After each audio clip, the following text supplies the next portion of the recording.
اپنی بیٹیوں کا نکاح کرتے وقت یہ پریشان مت ہونا اور یہ دل میں احساس مت کرنا کہ میں غریب ہوں. ارے غریبوں کو نبی نے سینے سے لگایا ہے. اگر کوئی امیر تمہارے سامنے یہ کہے کہ میں نے اتنا دیا ہے اپنی بیٹی کو جتنا فلاں وزیر نے اپنی بیٹی کو دیا ہے, تو تم بھی سینہ تان کے کہہ دینا کہ تو نے اتنا دیا ہے جتنا فلاں وزیر نے اپنی بیٹی کو دیا ہے. ارے میں نے اتنا دیا ہے جتنا مدینے والے مصطفیٰ نے اپنی بیٹی کو دیا ہے.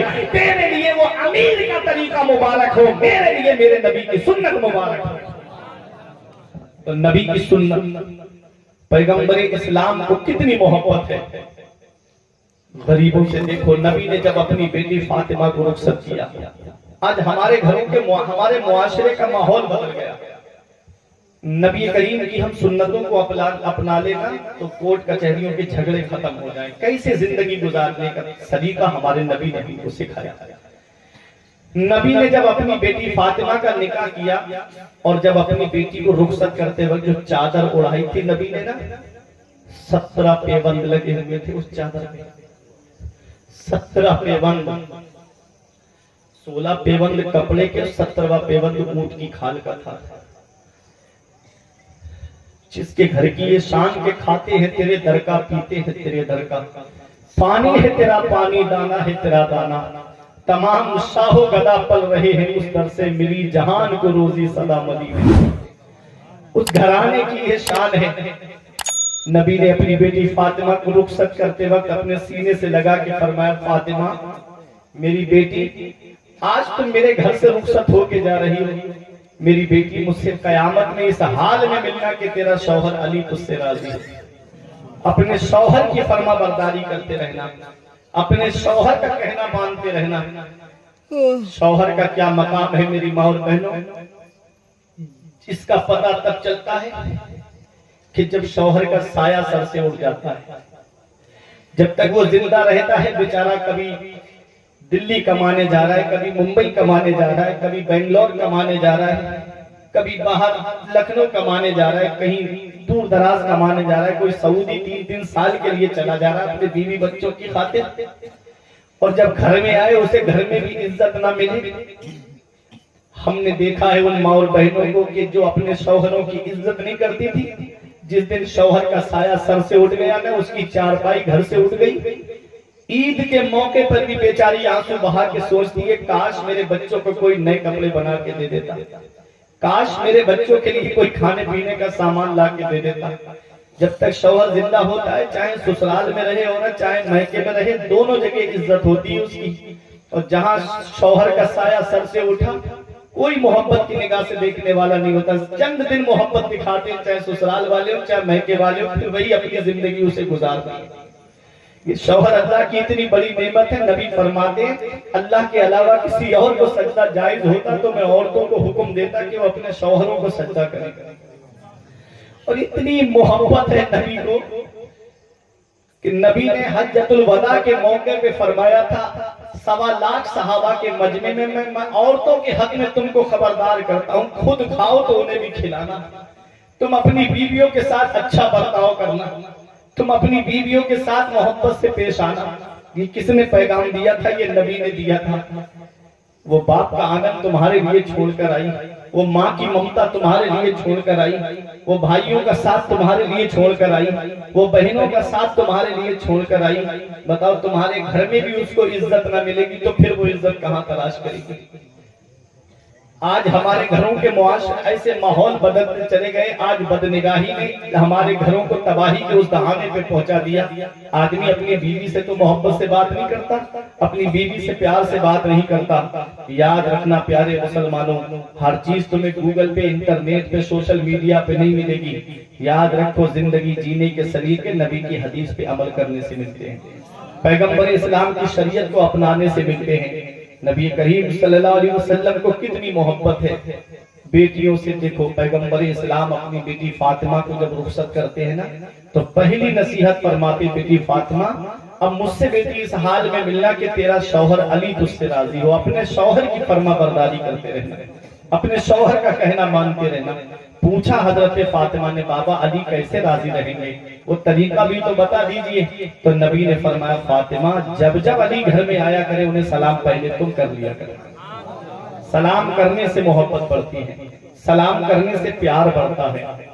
نبی نے فرمایا جب جب علی گھر میں آیا کرے انہیں سلام پہلے تم کر لیا کرے. اللہ اکبر. نبی نے اپنی بیٹی فاطمہ کو رخصت کرتے وقت کیا فرمایا, فاطمہ اپنے شوہر کی فرما برداری کرتے رہے. آج جو گھر بگڑتے ہیں نا, جو آج کورٹ کچہریوں میں جا کر کے دیکھو, ہماری ماں بہنیں کورٹ کچہریوں میں وکیلوں کے سامنے آنسو بہاتی ہیں, میں نے دیکھا ہے. یہ صرف نبی کی حدیث پہ عمل نہ کرنے کی وجہ ہے. جو لڑکی اپنی ماں سے ٹریننگ لے گی اس کا گھر کبھی بھی نہیں بچ سکتا. جو کوچنگ پڑھ کے اپنے مائکے سے آئے گی اپنی ماں کے پاس سے اس کا گھر کبھی نہیں بچ سکتا. جو ذرا ذرا سی باتیں شوہر کی آپس میں نئے اتفاقیاں ہو جائیں, فوراً فون پہ اپنی ماں کو بتا دینا کہ امی آج انہوں نے ایسا کہا, امی آج انہوں نے مجھے مارا, آج امی انہوں نے مجھے ایسا کہا, تو سمجھ لو کہ وہ گھر زیادہ دنوں تک نہیں چلے گا. ہر جگہ نئی اتفاقیاں ہوتی ہیں, آپس میں نئی اتفاقیاں ہوتی ہیں. اس کا مطلب یہ نہیں ہاتھ کے جب ناخون بڑھ جاتے ہیں تو ہم ناخون کاٹتے ہیں کہ انگلی کاٹ دیتے ہیں. ہم ناخون کاٹتے ہیں نا, ایسے ہی رشتوں میں کچھ دراریں آ جاتی ہیں تو ہمیں ان دراروں کو بھرنا ہے, نہ کہ اپنے رشتے ہی ختم کر دینا ہے. ذرا ذرا سی باتیں ہوئی, جا کے میکے میں بیٹھ گئی, وہ بیچارہ بلانے کے لیے گیا تو سالے الگ اس کو ڈانٹ رہے ہیں, سسر الگ آنکھیں دکھا رہا ہے, ساس الگ آنکھیں دکھا رہی. بتاؤ ڈیورس طلاق کی نوبت نہیں آئے گی تو کیا آئے گی؟ اگر عزت پہ بات آ جائے آدمی تبھی طلاق دیتا ہے. اور کچھ عورتوں کی زبان درازی کی وجہ سے کہ اگر تھوڑا سا ہاتھ اٹھا دیا تو کہتی ہیں اگر ایک باپ کا ہے تو اب طلاق دے کے دکھا. بتاؤ اب آدمی کو اپنا ثابت کرنا پڑے گا کہ میں ایک باپ کا ہوں یا نہیں. یہ ماحول ہو جاتا ہے ہمارے گھر میں, ذرا سی لڑائی ہوئی ایک باپ کا ہے تو طلاق دے کے دکھاؤ. تو اس وقت ایک طریقہ میں تمہیں بتا کے جا رہا ہوں. عالم جو ہوتا ہے ڈاکٹر کی طرح ہوتا ہے نا, جو تکلیف ہے نا اس تکلیف کو دور کرنے کی دوا دیتا ہے. تو اس وقت کا میں طریقہ بتا رہا ہوں. اگر کوئی عورت یہ کہے کہ اگر ایک باپ کا ہے تو طلاق دے کے دکھا, تب تم بھی یہ کہہ دینا کہ اگر تو بھی ایک باپ کی ہے تو کبھی زبان پہ طلاق کا لفظ لے کے مت آنا, یہ کہہ دینا. یا غصہ آئے, جو نبی نے طریقہ بتایا ہے, غصہ آئے تو وضو کرو, کیونکہ غصہ ایک آگ ہے اور پانی جب اس کے اوپر پڑے گا تو آگ بجھ جائے گی. کھڑے ہو تو بیٹھ جاؤ, بیٹھے ہو تو لیٹ جاؤ, اور لیٹے سے بھی غصہ اگر نہ اترے تو گھر سے باہر جاؤ. یہ طریقہ ہے. تھوڑی دیر کے بعد غصہ ختم. غصہ شیطان کی طرف سے آتا ہے اور شیطان اسی کام میں تو لگا نہیں رہے گا, اسے اور بھی دیکھنا رہتا ہے کہ اگر یہ حربہ نہیں چلا تو پھر دوسرا استعمال کرتا ہے, اس سے کام نہیں چلا تو پھر دوسرا طریقہ لاتا ہے نکال کے. باہر چلے جاؤ, نماز کا وقت ہو جائے اللہ کی عبادت کرو مسجد میں جا کر کے, بھول جاؤ, شام آئے گی خود ہی جھگڑے ختم ہو جائیں گے. یہ ایک پیغام ہے. نبی کریم صلی اللہ علیہ وسلم نے کیا فرمایا, فاطمہ علی سے کوئی ایسا سوال مت کر دینا میری بیٹی کے جس کو علی پورا نہ کر سکے. کتنی پریشانیاں اٹھائیں حضرت فاطمہ نے علی شیر خدا کے گھر میں, کئی کئی دن کے فاقے کیے حضرت فاطمہ نے, لیکن کبھی اپنے بابا کے پاس جا کے یہ نہیں کہا بابا کس گھر میں میرا نکاح کر دیا جہاں کھانے کو صحیح سے کھانا تک نہیں ملتا. کبھی زبان پہ حرف شکایت نہیں لائی. آج اگر ہماری ماں بہنوں کو اگر ان کی مرضی کے مطابق کپڑے نہ ملے تو اپنی ماں کو فون کر کے کہتی ہیں کس غریب کے سنگ میں مجھے بیاہ دیا ہے, تم کپڑے تک مجھ کو اچھے ڈھنگ کے نہیں پہنا پا رہا ہے. یہ طریقے ہیں, یہ ناشکری ہے. اللہ اکبر. نبی کریم صلی اللہ علیہ وسلم نے فرمایا عورتوں کے گروہ سے کہ میں نے سب سے زیادہ جہنم میں عورتوں کو دیکھا ہے. پوچھا یا رسول اللہ ہم کو جہنم میں دیکھا ہے؟ فرمایا ہاں عورتوں کو جہنم میں سب سے زیادہ دیکھا ہے. پوچھا یا رسول اللہ وجہ کیا تھی؟ تو نبی نے فرمایا دو وجہ تھی. ایک تو یہ ہے کہ وہ شوہر کی ناشکری کرتی تھی, پوری زندگی بیچارہ اس کو اچھے کھانے کھلائے اور ایک دن اس کے گھر میں چٹنی مل جائے کھانے کے لیے تو بس وہی دن کو یاد رکھ کے اس کے گھر میں کبھی مجھے آرام نہیں ملا. یہ حالات ہیں آج ہمارے گھروں کے. نبی کریم صلی اللہ علیہ وسلم نے فرمایا شوہروں کی ناشکری کرتی ہیں اور ایک دوسرے پہ لعن طعن کرتی ہیں. اس وجہ سے عورتوں کو سب سے زیادہ جہنم میں دیکھا گیا. اللہ اکبر میرے پیارے مسلمانوں، حضرت فاطمہ تو زہرا کتنا کام کرتی تھی علی شیر خدا کے گھر میں۔ کنویں سے پانی بھی بھر کے لانا ہے، گھر میں غلہ پیسنا ہے، چکی چلانا ہے، کنویں سے پانی بھر کے، وہ عرب کے کنویں تھے، عرب کے کنویں، آج ہمارے یہاں 30 35 40 فٹ پہ پانی نکل آتا ہے، وہ عرب کے کنویں تھے، کئی 100 فٹ نیچے جا کر کے پانی نکلتا تھا۔ اللہ اکبر، ہمارے یہاں تو رسیاں ملائم ہیں، سافٹ ہیں، وہ عرب کی کھردری رسی تھی۔ جب حضرت فاطمہ کنویں سے پانی نکالتی تو رسی کی وجہ سے ہتھیلیاں پھٹ گئیں، زخم ہو گیا اس میں، گھر پہ آئی مرہم لگایا، تھوڑا سکون مل گیا، اور جب چکی چلائی تو ہتھیلیوں سے زخم سے خون پھر بہنے لگا۔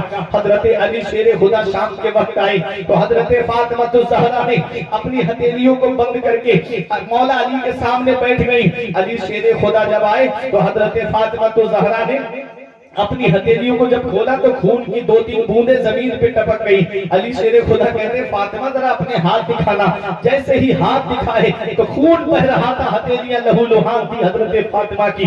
علی شیر خدا کی آنکھوں میں آنسو، فاطمہ جب سے تم میرے گھر میں آئی تمہیں چین سے کھانے کو کھانا نہیں ملا، تمہیں سکون سے کبھی پیٹ بھر کے کھانے کو کھانا نہیں ملا، فاطمہ تم اپنے بابا کے یہاں چلی جاؤ، ایسا کرو کچھ باندیاں آئی ہیں، کچھ غلام آئے ہیں، جا کر کے نبی سے کہو کہ وہ ایک باندی آپ کو دے دیں تو گھر کا کام کاج کر دیا کرے گی۔ حضرت فاطمہ الزہرا نے کہا میں نہیں جاؤں گی۔ علی شیر خدا کہتے ہیں میرا حکم ہے، کہا تب تو جانا پڑے گا کیونکہ مجھے آپ کا حکم ہر حال میں ماننا ہے۔ حضرت فاطمہ الزہرا حضرت مولا علی شیر خدا کے کہنے پر نبی کی بارگاہ میں آ رہی ہیں، اور حضرت فاطمہ کا گھر کتنی دور تھا نبی کے گھر سے، جو حج کرنے گئے ہیں یا عمرہ کرنے گئے ہیں، جب باب جبرائیل سے آئیں گے تو جو ایک حجرہ سامنے بند نظر آتا ہے وہ حضرت فاطمہ کا ہے، ٹھیک اس کے برابر میں نبی کا حجرہ تھا، اور حضرت فاطمہ کے حجرے کی دیوار اور نبی کے حجرے کی دیوار بالکل ملی ہوئی تھی۔ پیغمبر اسلام کے حجرے میں سے نکلتے حضرت فاطمہ کے حجرے میں آ جاتے، لیکن پردے کا عالم دیکھیے حضرت فاطمہ کے، حضرت فاطمہ الزہرا جب تک پردے کا حکم نازل نہیں ہوا تھا اپنے والد کے گھر دن میں آ جایا کرتی تھی، اور جب سے پردے کا حکم نازل ہوا ہے کبھی دن میں نہیں آئی، جب بھی آئی تو رات کے اندھیرے میں اپنے بابا سبحان اللہ، وہ ہے حضرت فاطمہ الزہرا کا پردہ۔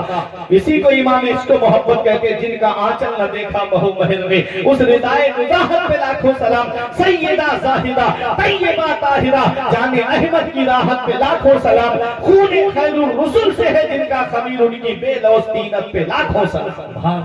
وہ ہے حضرت فاطمہ الزہرا۔ جب سب چلے گئے نماز پڑھ کے اپنے اپنے گھر پہ، چادر اوڑی اور جیسے ہی قدم اپنے حجرے سے باہر نکالا، مسجد نبوی میں حضرت فاطمہ کا بھی دروازہ کھلتا ہے حجرے کا، اور نبی کے بھی حجرے کا دروازہ مسجد نبوی میں کھلتا ہے۔ چند قدم چلی بابا کے حجرے میں آ گیا۔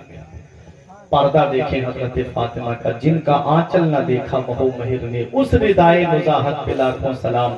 جب آئیں بابا کے سامنے، نبی کریم صلی اللہ علیہ وسلم نے دیکھا، اٹھ کے کھڑے ہوئے، بیٹی کی پیشانی کو بوسہ دیا، سینے سے لگایا اپنی لاڈلی بیٹی کو، اور اپنے بیٹھنے کی جگہ پہ نبی نے بٹھایا۔ فاطمہ کیسے آنا ہوا میری بیٹی، کیسے آنا ہوا؟ باپ ہو تم، اولاد ہے تمہارے پاس۔ جیسے ہی حضرت فاطمہ سے نبی نے پوچھا فاطمہ کیسے آنا ہوا، ہتھیلیاں کھول دی، لہو لہان ہتھیلیاں، خون ٹپکتا ہوا ہتھیلیوں سے۔ نبی نے دیکھا، فرمایا فاطمہ کیا بات؟ کہا بابا گھر میں کام کرنا پڑتا ہے، کنویں سے پانی لانا پڑتا ہے، چکی چلانا پڑتی ہے، جس سے ہتھیلیوں میں زخم ہو گیا۔ بابا میں چاہتی ہوں کہ مجھے ایک باندی مل جائے، ایک کنیز مل جائے، ایک کام کرنے والی مل جائے۔ تب نبی نے فرمایا فاطمہ خود آئی ہو؟ کہا نہیں بابا میں خود نہیں آئی ہوں، مجھے تمہارے داماد نے بھیجا ہے۔ نبی نے فرمایا فاطمہ ایسا کرو میری بیٹی، میں تمہیں ایک وظیفہ بتاتا ہوں، جب فرض نماز پڑھو تو 33 مرتبہ سبحان اللہ، 33 مرتبہ الحمدللہ، اور 34 مرتبہ اللہ اکبر پڑھ لینا بیٹی، پورے دن کی تھکان دور ہو جائے گی۔ یہ تسبیح بتائی نبی نے حضرت فاطمہ کو، یہ وظیفہ بتایا حضرت فاطمہ کو۔ اللہ اکبر۔ حضرت فاطمہ نے یہ نہیں کہا بابا میں 5 وقت کی نماز پڑھتی ہوں، قرآن پڑھتی ہوں، پھر آپ ایک وظیفہ اور مجھے بتا رہے ہیں، یہ نہیں کہا، بلکہ اکثر جھکا دیا حضرت فاطمہ نے، اسے قبول کر لیا۔ دنیا نے حیرت سے عرض کیا یا رسول اللہ لاڈلی بیٹی ہے آپ کی، یا رسول اللہ وہ ہے فاطمہ جن کے لیے نبی آپ نے فرمایا ہے